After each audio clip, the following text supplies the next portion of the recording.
জামায়াতকে নিয়ে বাইটা কি কথাগুলা বলতেছে, কথাগুলো আমরা শুনি। 100টা জায়গায় দেখাইতে পারবো যে জামাত ইসলামী ইসলাম থেকে কোথায় বিচ্যুত হয়ে কথা বলতেছে। 100টা।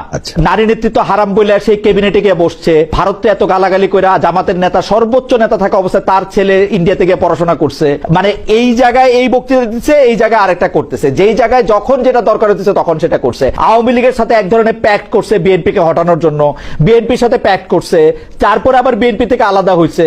প্রত্যেকটা জায়গায় বিভিন্ন পর্যায়ে মিথ্যাচারের আশ্রয় নিছে। আমি জামাত ইসলামী নিয়ে কথা বললে আপনি আমার ইসলাম নিয়ে প্রশ্ন তুলবেন, এটা কিন্তু আমার ট্রিগার করবে। বিকজ আপনি জামাত ইসলামী নিয়ে প্রশ্ন করবেন, আপনি কোন এরকম কেউ আপনি দাবি করতে পারেন না যে আপনি আসলে সহি ইসলাম, আপনি একমাত্র ইসলাম, আপনি শুধু প্রেরিত ইসলাম, এটা আপনি কইতেই পারেন না। যদি সত্যি সত্যি চ্যালেঞ্জ করে আমি অন্ততপক্ষে 100টা জায়গায় দেখাইতে পারবো যে জামাত ইসলামী ইসলাম থেকে কোথায় বিচ্যুত হয়ে কথা বলতেছে। 100টা। জামাতে ইসলামী যদি এই কথা বলে যে জামাতে ইসলামীকে সমালোচনা করা মানে ইসলামের সাথে ভুল ত্রুটি আমাদের সবারই আছে, কম হোক বেশি হোক আমাদের ভুল ত্রুটি সবারই আছে, কিন্তু আপনি যদি বলেন জামাত ইসলামী সমালোচনা করা, জামাত ইসলামী নিয়ে কথা বলা মানে ইসলামের নিয়ে কথা বলা, সেইটা আমি আসলে মানে আমি মানতে রাজি না।